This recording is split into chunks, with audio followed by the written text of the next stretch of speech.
Ce matin, on est assez libre de chanter, n'est-ce pas?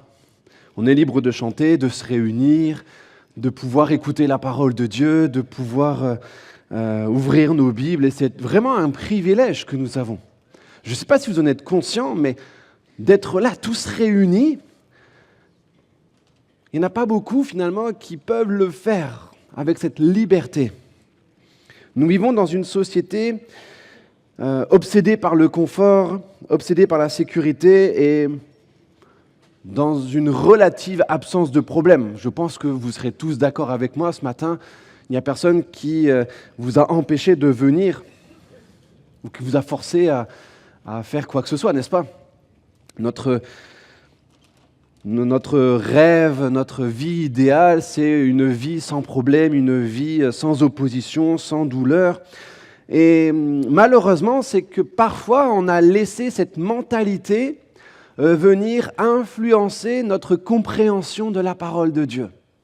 Et on a l'impression qu'une vie sans problème, c'est le résultat d'une vie chrétienne. Parce que je viens à Christ, parce que j'ai donné ma vie à Jésus, alors la vie devra être un long fleuve tranquille et je m'attends à ce qu'il y ait des pétales de rose sur mon chemin de vie. Mais j'aimerais vous dire que la parole de Dieu ne dit pas ça. Et si vous avez compris ça, j'aimerais apporter un autre évangile, non pas un évangile édulcoré, mais l'évangile de la parole de Dieu. Un évangile où suivre Jésus, qui est censé résoudre tous nos problèmes et nous amener sur un tapis vers le ciel, c'est un faux évangile. Oui, Jésus délivre, Jésus libère, je suis pour à 100%, mais la parole de Dieu nous offre aussi une autre réalité. Parce que quelle est notre première réaction lorsque nous partageons notre foi et que nous avons une opposition au travail, par exemple, dans notre famille? Quelle est notre réaction? Quelle est notre réaction lorsque on subit des moqueries au travail à cause de notre foi? Quelle est notre réaction lorsque nous disons des choses sur les réseaux sociaux et qu'il y a quelqu'un qui réagit avec un commentaire haineux, avec de la haine? Quelle est notre réaction lorsqu'un membre de notre famille nous rejette parce que nous avons voulu donner notre vie à Christ? Souvent, ça peut être la surprise, la colère, la peur. On crie à Dieu, mais pourquoi, Seigneur? Pourquoi je subis toutes ces attaques? Pourquoi je subis toutes ces épreuves? C'est pas juste. Mais alors que nous nous plaignons de toutes ces choses, alors que on peut se plaindre que non, la climatisation, elle n'est pas adaptée, non, la lumière, c'est pas ça, j'aimerais telle église, qu'on fasse de telle façon. Il y a autour de nous, dans un sens large, des chrétiens qui n'ont pas la chance de vivre, d'aller dans une église climatisée, avec une lumière, avec une sono. Est-ce qu'on peut essayer d'ouvrir les yeux un petit peu sur une réalité de nos frères et sœurs qui sont persécutés dans le monde? François, je te laisse mettre la vidéo, s'il te plaît.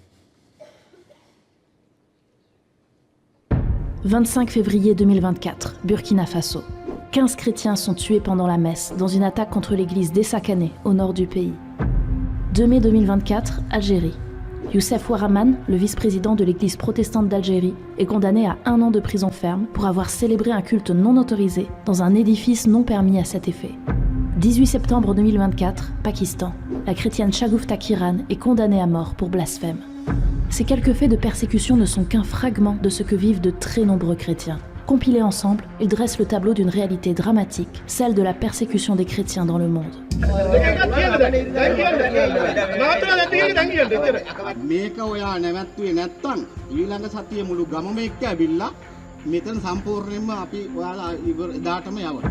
Chaque année, Portes Ouvertes publie l'Index mondial de persécution des chrétiens.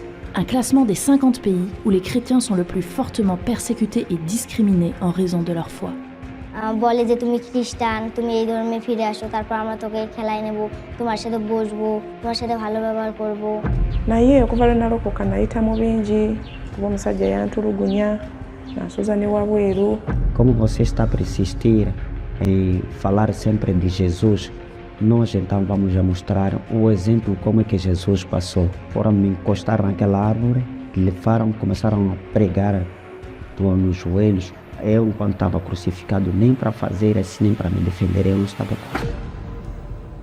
Actuellement, plus de 380 millions de chrétiens sont exposés à des persécutions et des discriminations fortes en raison de leur foi dans 78 pays du monde. Cela représente un chrétien sur 7. L'année passée, 4476 chrétiens ont été tués en raison de leur foi. 7679 églises ou propriétés chrétiennes publiques, comme des écoles, des hôpitaux et des cimetières, ont été ciblées par des attaques. 4744 chrétiens ont été ou sont encore détenus pour des raisons abusives. Derrière la liste de l'index, derrière les chiffres, il y a des vies, des hommes et des femmes qui méritent de vivre en liberté, en sécurité, d'avoir leurs droits protégés.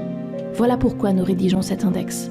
Il nous sert premièrement à établir où et de quelle manière les chrétiens souffrent le plus, afin de savoir comment leur venir en aide. Il nous sert également à avertir l'opinion publique, à mettre en lumière une réalité trop peu visible, mais systémique et constante. Mais ce qui nous encourage le plus, c'est la force des chrétiens au travers le monde, qui continuent à tenir ferme même face aux plus grandes violences et à montrer l'exemple. C'est pour eux que nous publions cet index. Uma organização que me ajudou foi eles que me fizeram eu estar a falar hoje, porque আমি যারা আমার সাথে খারাপ ব্যবহার করে বাজে কথা বলে যারা আমাকে ভালোবাসে না ঘৃণা করে তাদের আমি ক্ষমা করে দিই र अहिले यति हुँदै हुँदा पनि यो समस्या सतावटहरूबाट भएर जाँदै गर्नुपर्दा पनि मैले प्रभुलाई नत्याग्नुको कारण चाहिँ परमेश्वरमा अनन्त जीवन छ। म प्रभुलाई कहिले पनि त्याग्न सक्दिनँ।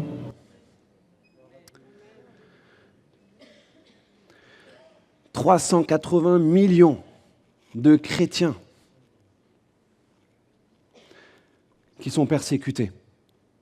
À l'heure où je vous parle, vous avez vu la carte où il y a de nombreux pays. Et cette année, particulièrement, les 50 pays les plus persécutés ont une persécution extrême ou très forte. Et c'est la première année où c'est le cas. Vous avez vu ces chiffres dans la vidéo. Je ne vais pas les rappeler. 1 chrétien sur 7. Il y a des visages, il y a des larmes, il y a du sang qui est versé. Et alors que nous nous réunissons dans cette liberté ce matin, j'aimerais vous rappeler la réalité qu'en Corée du Nord, il y a des personnes qui sont emprisonnées, torturées, parce qu'ils possèdent un morceau, un verset de la Bible. Il y a des personnes en Inde qui sont chassées de leur village parce qu'ils ont refusé de renier Jésus. Il y a des personnes qui se réunissent en secret en Iran, risquant la torture ou la mort pour chanter les mêmes chants qu'on chante. Lorsque Jésus s'apprête à quitter cette terre, il est sur le point de donner sa vie sur le bois de la croix. Il ne va rien cacher à ses disciples. Là, dans la chambre haute, il va pas vendre un rêve, venez à moi et ça sera un long fleuve tranquille. Pas du tout. Il va leur donner une vérité, une promesse même, qui est encore d'actualité. Vous aurez des tribulations dans le monde, mais prenez courage, j'ai vaincu le monde. Jésus est en train de dire, attention, là, il faut se réveiller. Il y aura des tribulations. Ça ne devra pas être une surprise, mais c'est une garantie que je vous donne. Le thème de mon partage ce matin, c'est persécuter, mais pas abandonner. Que ce soit pour les chrétiens qui sont à l'autre bout du monde, mais également pour nous qui pouvons vivre des tribulations dans notre famille, auprès de nos amis, dans notre travail, lorsque nous allons témoigner dans les rues. Nous allons expérimenter des tribulations. Oui, nous aurons des tribulations. C'est une vérité, une promesse de Dieu. Alors oui, on aime les promesses qui vont nous relever, nous faire du bien, mais il y a aussi ce genre de promesses qui nous avertit qu'il y aura des temps difficiles, qu'il y aura des moments où notre foi sera éprouvée. nous aurons des tribulations. Ce n'est pas vous aurez des tribulations si vous n'êtes pas assez spirituel, vous aurez des tribulations si finalement vous faites des erreurs. Non, non, vous aurez des tribulations. C'est une garantie. Qu'est-ce que c'est que la tribulation? Ce n'est pas simplement une petite moquerie quelque part, mais le terme tribulation, ça signifie une pression, un écrasement. Quand vous pressez l'orange le matin là, pour faire votre jus, imaginez que ça, c'est vous persécuter l'orange quelque part. Je ne sais pas si vous avez déjà vécu cette situation. Peut-être que certains, durant le Covid, l'ont expérimenté en manque d'oxygène. Il y avait comme une pression sur vos poumons qui vous empêchait de respirer. Lorsque quelqu'un s'assoit sur vous au niveau de la cage thoracique, c'est très compliqué de respirer. C'est cette forme-là de persécution. Être pressé comme un raisin, comme un fruit dans un pressoir. La persécution est la conséquence inévitable du choc de royaume entre le royaume des ténèbres et le royaume de la lumière. C'est la première raison n'est pas que Dieu veut la persécution, mais c'est que la persécution est une réaction inévitable aux ténèbres face à la lumière. La lumière est venue, nous dit la parole de Dieu, et les hommes ont préféré les ténèbres à la lumière, parce que leur manière d'agir était mauvaise. Lorsque vous êtes dans une pièce où il fait nuit, plutôt dans la nature, on va dire, où il y a plein d'insectes qui sont là par terre, et que vous allumez la lumière avec une lampe torche, tous les insectes là, ils sont en train de réagir et de bouger, n'est-ce pas? Imaginez, vous avez des cafards chez vous et lorsque vous allez allumer la lumière, c'est là, à ce moment-là, qu'ils se manifestent et qu'ils bougent. Il y a une agitation. La sainteté de Dieu, reflétée dans la vie du chrétien, dans ta vie, mon frère, ma sœur, la sainteté de Dieu est insupportable pour l'esprit de ce monde. Elle va exposer le péché. Elle va juger l'injustice, même sans dire un mot. Alors oui, Dieu permet la persécution parce qu'il ne nous retire pas du monde et nous laisse dans ce territoire, dans notre ville, pour que nous puissions y briller. Et l'ennemi, qui est le prince de ce monde pour un temps, eh bien lui, il va attaquer tout ce qui ressemble à Jésus. Il ne veut pas que cette lumière brille. Quand vous marchez comme une lumière au travail, dans votre famille, dans votre quartier, vous dérangez et vous exposez les ténèbres. Vous dites que ça ne va pas. Il y a des choses qui ne sont pas normales, pas votre intégrité. Et les ténèbres n'aiment pas être exposées. Elles réagissent. Et Jésus l'a clairement dit, si le monde vous déteste, sachez qu'il m'a détesté avant vous. Si vous étiez du monde, le monde vous aimerait car vous seriez à lui. Mais vous n'êtes pas du monde et je vous ai choisi du milieu du monde. C'est pour cela que le monde vous déteste. Si vous ressemblez à Jésus, attendez-vous à être traité comme Jésus. Nous ne devons pas être surpris par l'opposition, nous ne devons pas être étonnés de cela. En fait, une vie chrétienne totalement sans friction, totalement sans persécution, sans tribulation, sans moquerie, sans résistance, ça devrait plutôt au contraire nous inquiéter. Sommes-nous devenus trop silencieux? Sommes-nous devenus trop confortables? Je reprends les propos de Samuel la semaine dernière. Notre sel a-t-il perdu sa saveur? Ne cherchons pas la persécution, oui, mais ne la fuyons pas non plus quand elle est le prix de notre fidélité. La persécution n'est pas le signe que Dieu nous a abandonnés, au contraire. C'est la preuve que nous ressemblons à Jésus dans un monde qui le déteste. Et nos frères et sœurs aux quatre coins du monde sont la preuve qu'ils vivent dans un monde qui déteste. La persécution, oui, c'est inévitable parce qu'il y a une confrontation de royaumes, mais c'est aussi inévitable parce que Dieu nous a rendus libres. Et l'homme est libre de choisir ce qu'il veut. Libre d'aimer Dieu, libre également de le haïr. Dieu a créé l'homme libre. Et pour que l'amour soit vrai, la liberté doit être réelle. Si Dieu, finalement, arrêtait chaque personne qui, ferait des attaques envers les chrétiens, chaque personne qui ferait du mal, nous serions tous des robots et pas libres de faire des bonnes choses comme des mauvaises choses. Et Dieu permet au mal de suivre son cours pour un temps, mais il promet aussi le jugement. Il permet que la méchanceté s'exprime, mais il fixe une limite et un jour où cela va s'arrêter. La patience de Dieu est immense, mes amis. Non parce qu'il aime ça, mais au contraire, il veut que les bourreaux, les persécuteurs, se tournent vers Dieu. À l'exemple de Paul. L'apôtre Paul qui était un terroriste et qui a persécuté des chrétiens. Avec l'exemple d'Étienne. Il était présent lorsque Étienne a été lapidé. Et il a prouvé effectivement la chose. Mais Étienne a prié. Et Paul est devenu un apôtre. Troisième raison, c'est que la persécution est la démonstration de la valeur de Christ. La persécution, oui, est le test ultime de la valeur que nous donnons à Jésus. Satan a dit à Dieu à propos de Job, « Tout ce qu'un homme possède, il est prêt à l'échanger contre sa vie. » Satan prétend que nous suivons Dieu. Et peut-être que c'est le cas pour certains. Et j'aimerais que ça change ce matin. L'ennemi prétend que nous suivons Dieu pour ses bénédictions, pour le confort qu'il nous donne.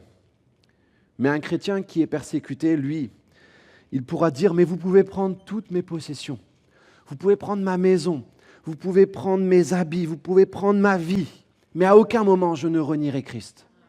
Vous pouvez prendre tout ce que j'ai. » Et j'aimerais qu'on change notre perspective. Oui, la louange qu'on l'élève le matin dans notre vie glorifie Dieu, mais je crois qu'une vie qui est donnée pour Christ glorifie davantage Dieu. Cela glorifie d'une manière que nos chants ne pourront jamais égaler. Dieu permet la persécution parce qu'il va, au travers de celle-ci, renverser des situations. On se souvient de Joseph qui dira à ses frères qui l'avaient persécuté, « Vous aviez projeté de me faire du mal, mais Dieu l'a changé en bien. » Dieu prend l'arme ultime de l'ennemi, de Satan, la mort, la souffrance, et l'utilise pour purifier son Église, l'utilise pour sauver des âmes, pour glorifier son nom. Mais il ne nous laisse pas souffrir seuls. Comme les 3 amis de Daniel dans la fournaise. Il était le 4e homme qui était là au milieu du feu. Il les a rejoints dans le feu. Vous aurez des tribulations dans le monde, mais prenez courage. Prenez courage. Avoir de l'audace. Soyez rassurés, littéralement. Mais vous serez d'accord avec moi que prendre courage, ça ne se commande pas comme on commande une pizza. On n'est pas là en train d'appeler SOS, courage, viens à ma rescousse. C'est facile de commander une pizza, mais c'est peut-être plus difficile d'être courageux dans des moments où on aura des tribulations. Quel est le secret? Comment nos frères et sœurs en Corée du Nord, en Iran, au Bangladesh, en Inde, eh bien, ils prennent courage. Je vous ai montré que la 2e partie du verset, vous aurez des tribulations, mais prenez courage, car j'ai vaincu le monde. Le début du verset nous dit ceci, « Je vous ai dit ces choses, afin que vous ayez la paix en moi. » Jésus donne une vérité essentielle à ce moment-là. Il délocalise leur vision, leur regard. C'est refuser de vivre dans les circonstances, dans les tribulations, mais de vivre en Christ, en Jésus. La paix, elle est en lui. Elle n'est pas dans les circonstances. La paix du monde, oui, c'est l'absence de conflit. Mais la paix en Jésus, c'est la paix au milieu des conflits. Je vous ai déjà donné cette illustration Je vous la redonne parce qu'elle est remplie de vérité. Imaginez un sous-marin. À la surface, il y a toute une agitation, il peut y avoir des tempêtes, il peut y avoir des vagues de plusieurs mètres de haut. Mais lorsque le sous-marin va en profondeur, elle ne subit pas, il n'est pas impacté, par les vagues, les tempêtes, les éclairs, le vent qui peut souffler à la surface. Le sous-marin en profondeur, il est en paix. Mais lorsque dans nos vies, nous subissons des attaques, nous subissons des tribulations, nous subissons des persécutions, nos émotions peuvent ballotter et faire le yo-yo. Et on se sent mal, on peut être en colère, on peut avoir la peur, on peut avoir toutes sortes de choses. Il faut que notre âme vienne plonger en Jésus, dans la prière, afin que la paix en Jésus vienne nous remplir. C'est refuser de rester à la surface, à subir les circonstances. C'est dans les profondeurs de Christ en moi que nous allons pouvoir expérimenter la paix. Le psaume 46 nous dit ceci: Dieu est pour nous un refuge et un appui, un secours, toujours présent dans la détresse. C'est pourquoi nous sommes sans crainte. Quand tout va bien? Non. Quand la terre est bouleversée, quand les montagnes sont ébranlées, au cœur des mers. Peu importe ce qui peut se passer autour, lorsque tout s'écroule, lorsque la terre est bouleversée, le refuge, lui, reste sûr. Je ne sais pas si vous connaissez cet homme, Richard Wurmbrand, un pasteur roumain qui a été emprisonné et torturé pendant 14 ans. Sous le régime communiste, il a passé 3 ans à l'isolement total, dans le noir, sous terre. Il racontait que durant ces années d'emprisonnement et d'isolement, dans sa tête, il récitait des versets. Il se prêchait à lui-même. Et il était immergé pleinement dans la parole de Dieu. Il n'avait pas physiquement, mais parce qu'il avait retenu des versets, il pouvait se les répéter encore et encore et encore. Et il dira dans ce livre notamment, l'Église du silence torturée pour le Christ, qu'il a connu des moments, alors qu'il était en prison, torturé, etc., il a connu des moments de joie au milieu de la souffrance. Il insiste sur le fait que par la foi, il se savait en présence de Jésus devant Dieu, plus que prisonnier d'un système humain. Comment? Parce qu'il avait plongé. Il avait plongé, il vivait dans la présence de Dieu. Il n'était plus dans une prison, mais il était dans la présence de Dieu. Et son courage venait de sa capacité à être en Christ, plutôt que dans sa cellule. Une deuxième façon d'être courageux, de prendre courage, c'est de ne plus se nourrir de mensonges. Les mensonges qui nous disent « tu es fini, Dieu t'a abandonné, tu vois, ils vont te tuer, ils vont se moquer de toi ». La peur, oui, se nourrit des mensonges, mais le courage, lui, se nourrit de vérité. On ne prend pas courage en serrant les dents, on prend courage en se nourrissant de la parole de Dieu. Dieu dira à Josué que ce livre de la loi ne s'éloigne pas de ta bouche. Médite-le jour et nuit. Ne t'ai-je pas ordonné, fortifie-toi et prends courage. Ne sois pas effrayé ni épouvanté, car l'Éternel, ton Dieu, est avec toi. Dieu fait un lien direct de cause à effet. Il y a un lien entre la méditation de la parole de Dieu, la nourriture de la parole de Dieu et le fait de prendre courage. Dans l'Église nord-coréenne, si on peut l'appeler comme ça, ce n'est pas une église officielle, les chrétiens de Nord-Corée, je vous l'ai dit tout à l'heure, mais à peine ils ont un papier avec écrit un verset dessus. Alors, ce n'est pas littéralement écrit dans la loi nord-coréenne que posséder une Bible est passible d'emprisonnement, mais Tout texte qui est en opposition avec le gouvernement établi est passible, effectivement, d'emprisonnement. C'est une mesure en opposition avec la loi de là-bas. Alors ce qu'ils font, ces chrétiens, c'est qu'ils vont cacher précieusement. Et dès qu'ils ont un verset qu'ils entendent quelque part, ils vont le noter, ils vont l'apprendre par cœur. Parfois même, ils vont manger le papier pour que ce papier n'apparaisse pas quelque part. Ils vont le brûler, mais ils l'ont dans la tête. Ils risquent leur vie pour un seul verset. Alors que nous pouvons avoir des dizaines de Bibles avec des dizaines de versions différentes. Parce qu'ils savent que les versets qu'ils retiennent, c'est leur survie. Nous avons des Bibles partout, mais nous manquons de courage parce que nous la lisons peu ou pas assez. Pour prendre courage, nous devons saturer notre esprit de la parole de Dieu. La semaine dernière, je n'étais pas avec vous, j'étais dans le centre de la France où il y avait une rencontre nationale d'animateurs, d'enfants, d'ados et de jeunes. Et il y a une statistique qui a été faite en direct.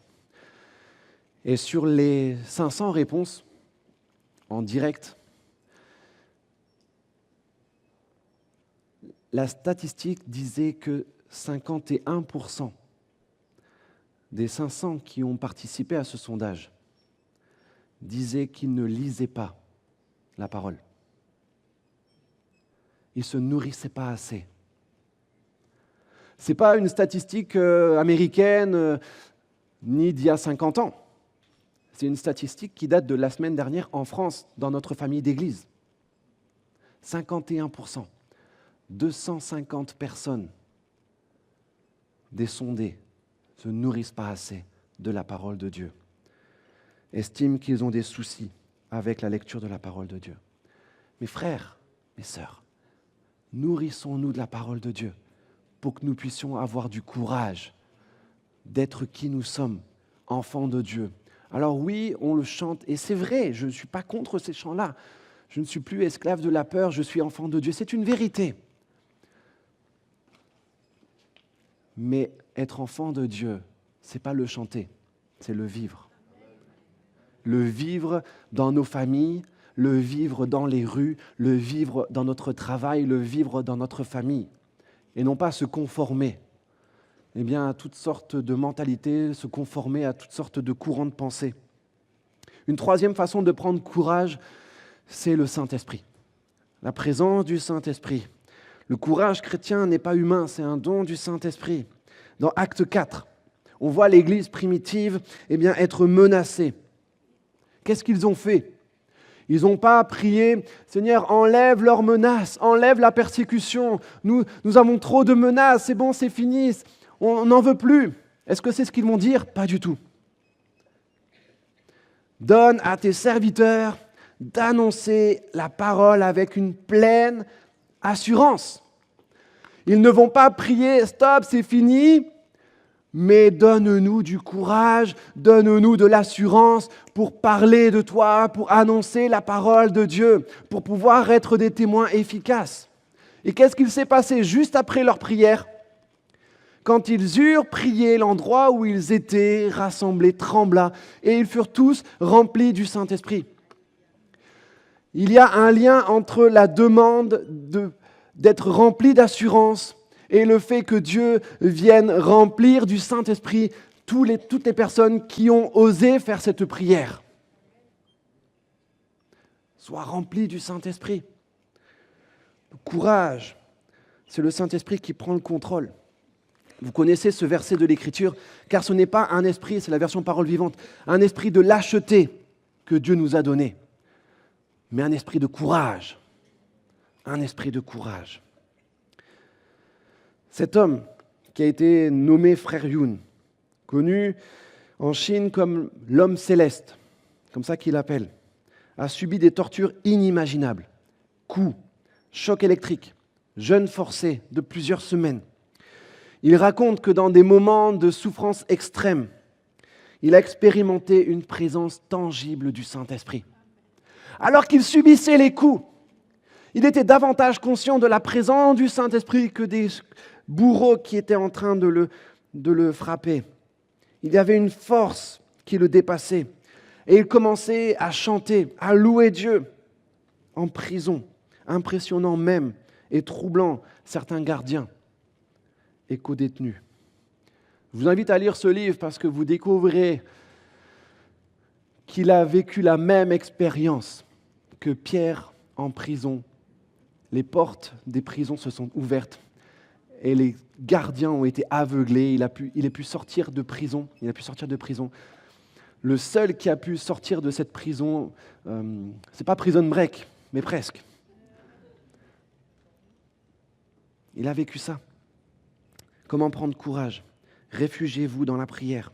Nourrissez-vous, remplissez vos pensées de paroles de Dieu. Demandez la présence du Saint-Esprit, l'onction de Dieu.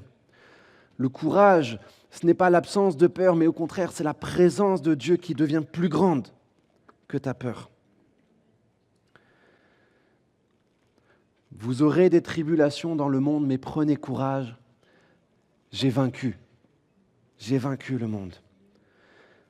Mon troisième et dernier point ce matin, Jésus va prononcer ces paroles avant même la croix, avant même qu'il ait vécu Gethsémani, avant même qu'il soit arrêté, qu'il soit lapidé, torturé, humilié. Aux yeux du monde, il semble avoir perdu de subir tout ce châtiment. Aux yeux du monde, il est sur le point de subir la plus grande défaite. Et pourtant, il va prononcer ces paroles. J'ai vaincu le monde. Il ne dit pas ça comme un vague espoir, mais il le dit comme un fait accompli.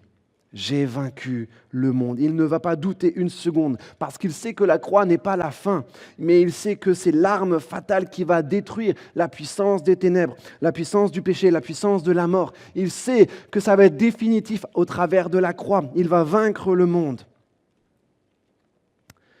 Le monde pense que la victoire, c'est écraser son ennemi, c'est rester en vie et garder le pouvoir. Oui, ça c'est la vision du monde.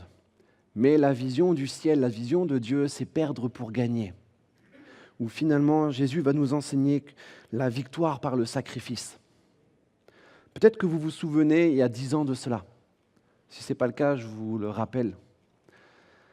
21 Coptes sur une plage en Libye. 21 personnes assises à genoux. 21 personnes qui, à cause de leur foi, vont être tuées, pour rester polis. La vision du monde, c'est regarder ces faibles, ils ont tout perdu. Ils vont mourir, le terrorisme a gagné. Mais la vision de Dieu, au moment même où finalement ils vont mourir un à un, et ce qui est terrible, c'est qu'ils ne vont pas les tuer en même temps, ils vont les tuer un par un, dans l'espoir que les suivants vont renier Jésus. Mais à aucun moment, ils ne vont le faire. Chacun leur tour, ils vont murmurer « Seigneur Jésus ». Ils vont rester dans la paix, ils vont rester dans la foi. Et ce qui est impressionnant dans cette histoire, c'est qu'il y en a 20 qui étaient coptes et un qui était avec eux, mais qui ne l'était pas copte, n'était pas chrétien. Et il voit ses amis finalement être tués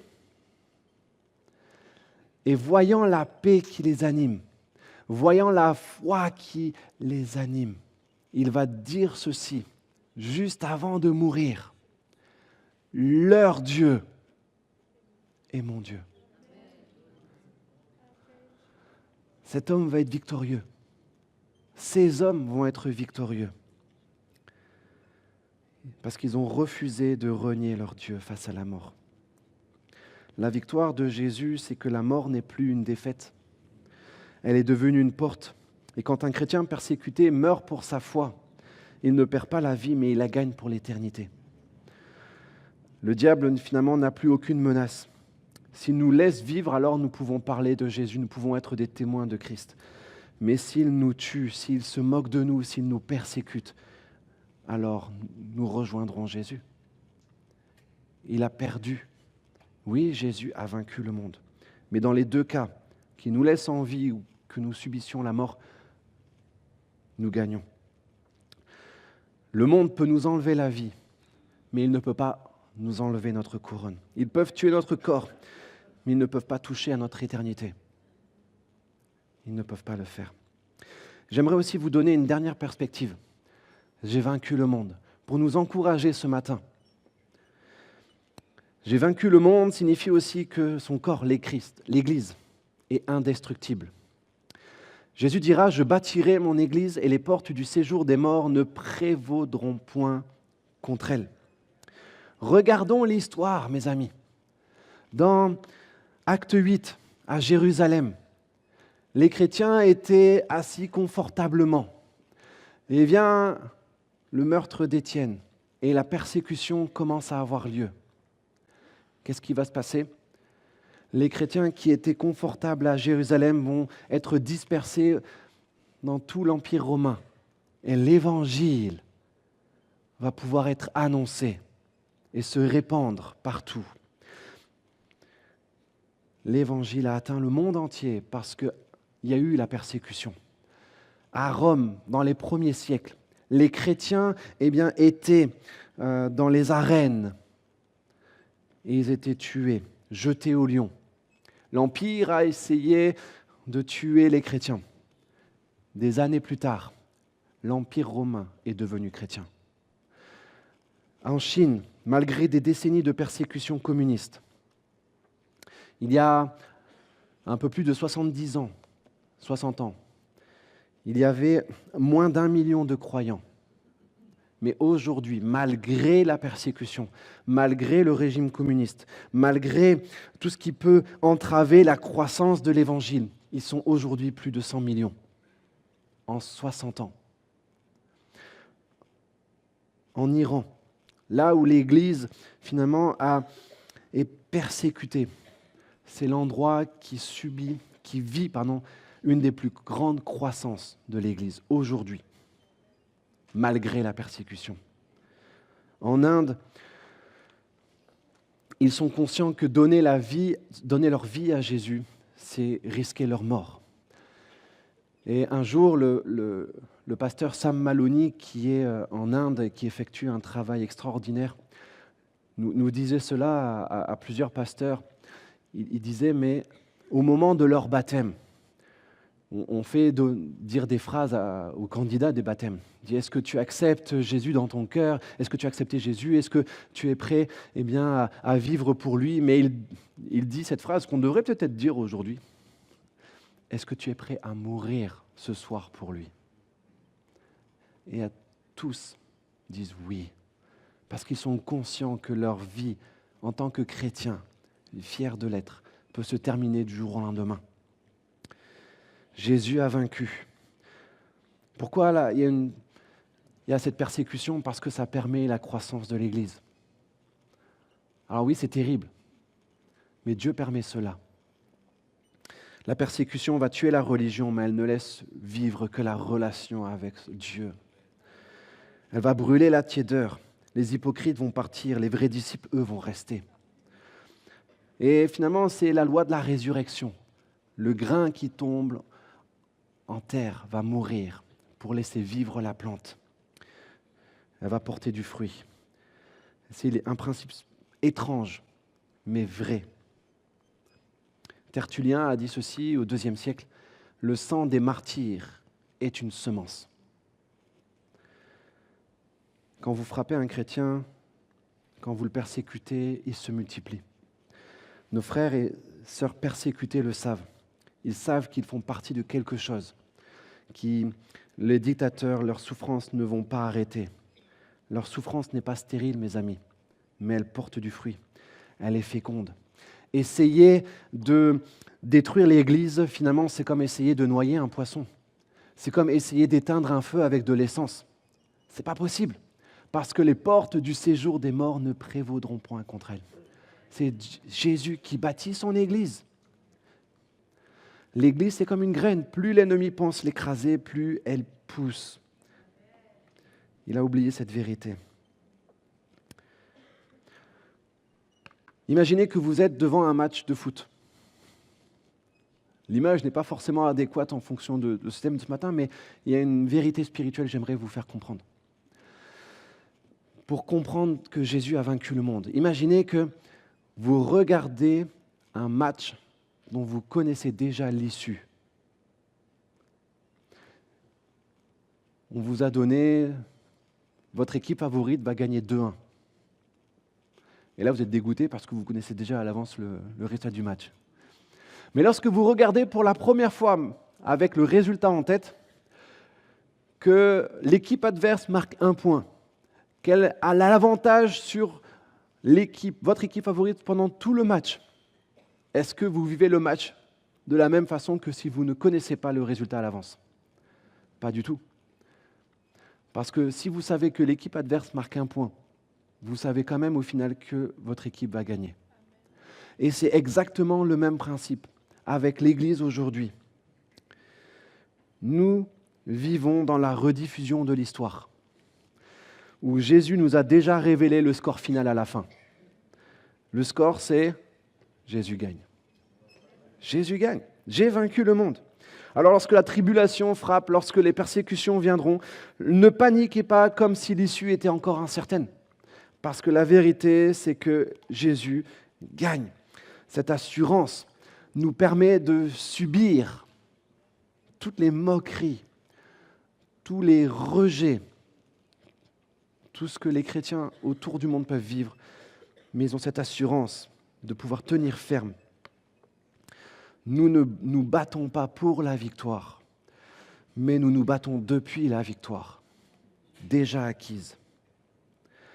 La plus grande tragédie serait de quitter ce lieu et de retourner à notre petit confort. Pourtant, la Bible dit ceci: souvenez-vous des prisonniers comme si vous étiez prisonniers avec eux, et de ceux qui sont maltraités comme si vous étiez dans leur corps. Il n'y a pas 2 églises, mes amis, l'Église libre et l'Église persécutée. Il y a une seule Église. Une seule Église. Nous sommes un seul corps. Et quand le pied est écrasé, c'est tout le corps qui souffre. Alors ne repartons pas de ce lieu. Le message ce matin, ouais, non.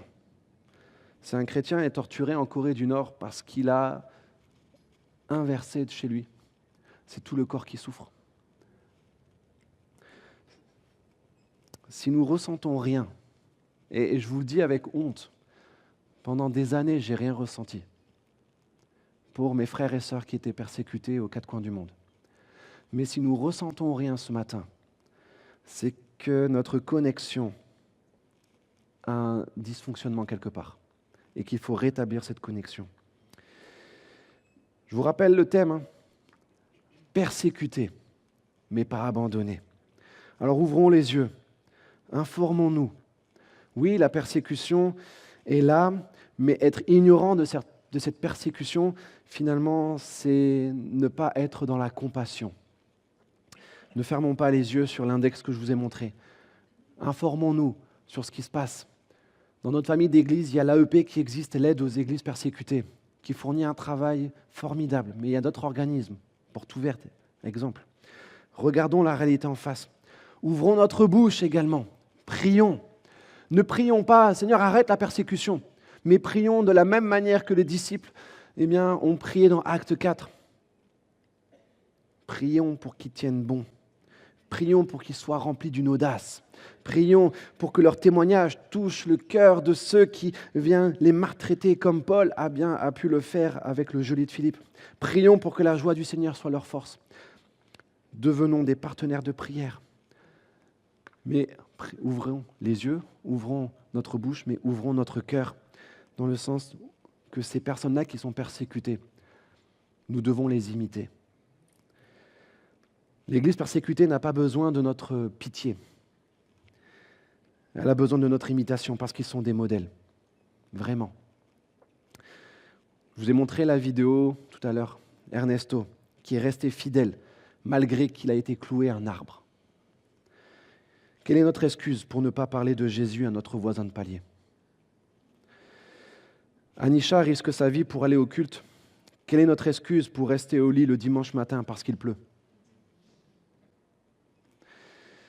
Joanne donne tout pour Christ. Pourquoi gardons-nous tant pour nous-mêmes? Laissez leur courage nous contaminer. Nous devons imiter leur foi. Alors oui, Dieu nous a donné la liberté en Occident, et c'est un fait. C'est un privilège, mais c'est aussi une responsabilité.